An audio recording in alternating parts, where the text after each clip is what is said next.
মানিকের 3 নাম্বার বউ নাকি চলে গেছে, এটা আমি কালকে শুনেছি, কনফার্ম হয়েছি, ফাইনালি সে চলে গেছে।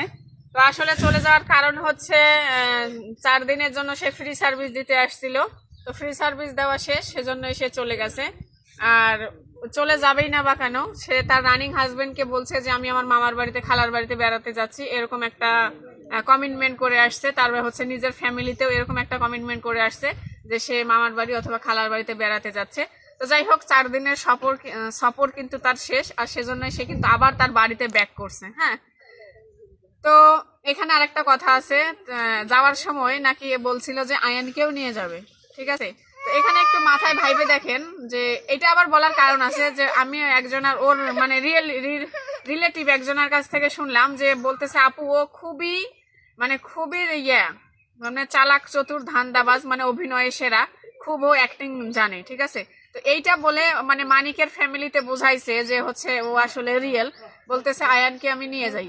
আয়ান কি কেন তুই নিয়ে যাবি রে ভাই?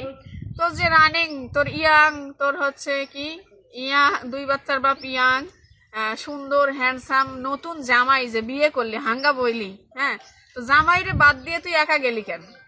বিয়ে করে জামাইরে নিয়ে যাবে না? তারে জামাইরে নিয়ে যাইতি। আর বিয়ে করার 7 দিনের মাথায় কেন তোর আবার বাড়ি যাইতে হবে?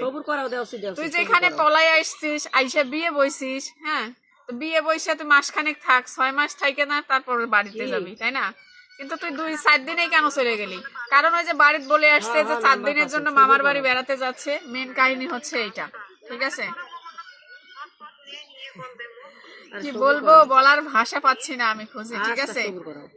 তো যাই হোক, আমাকে আরো ওই যে 3rd ক্লাস বেয়াদব নেশাখোর আমাকে বলতেছে যে হচ্ছে হালাল, মানে হালাল সবকিছুই ভালো, আমি আসলেও আসতে পারি, না আসলেও আসতে পারি, আমি যেগুলা কাজ করি সেগুলা হচ্ছে হারাম, সে যেগুলা করে সেগুলা হচ্ছে হারাম। আবার ফার্স্ট টাইম বললো যে ও আসছিল আমার বাড়িতে, বিয়ে হয়েছে কিনা তুই কি জানিস?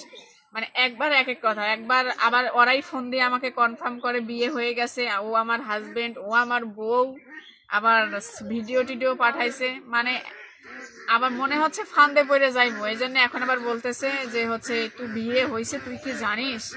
কত আর ঢেকবেন, ঢেকে তো আর লাভ নাই। তাহলে বিয়ে যদি নাই হয়ে থাকে তাহলে 4 দিন ধরে কি আপনি রক্ষিতা নিয়ে এসে রাখছেন? রক্ষিতা মানে এটা আপনি বলতে পারেন যে বিথি আমার খুবই প্রয়োজন ছিল, আমি আর পারতেছিলাম না, তো সেজন্য আমি 4 দিনের জন্য একটা মেয়েকে নিয়ে আসছিলাম, মনে হয় তো এরকম। আর যে মেয়ে আপনি নিয়ে আসছেন তার হচ্ছে আসলে সে এরকম মেয়ে, সে সবাইকে এরকম খুশি করে করে বেড়ায়, ঠিক আছে। আপনি যা যা কাদা আমার গায়ে ছুড়ছেন, আল্লাহর রহমতে ওই কাদাগুলো আস্তে আস্তে প্রত্যেকটা ফোঁটা প্রত্যেকটা ছিটে আপনার শরীরে যাচ্ছে।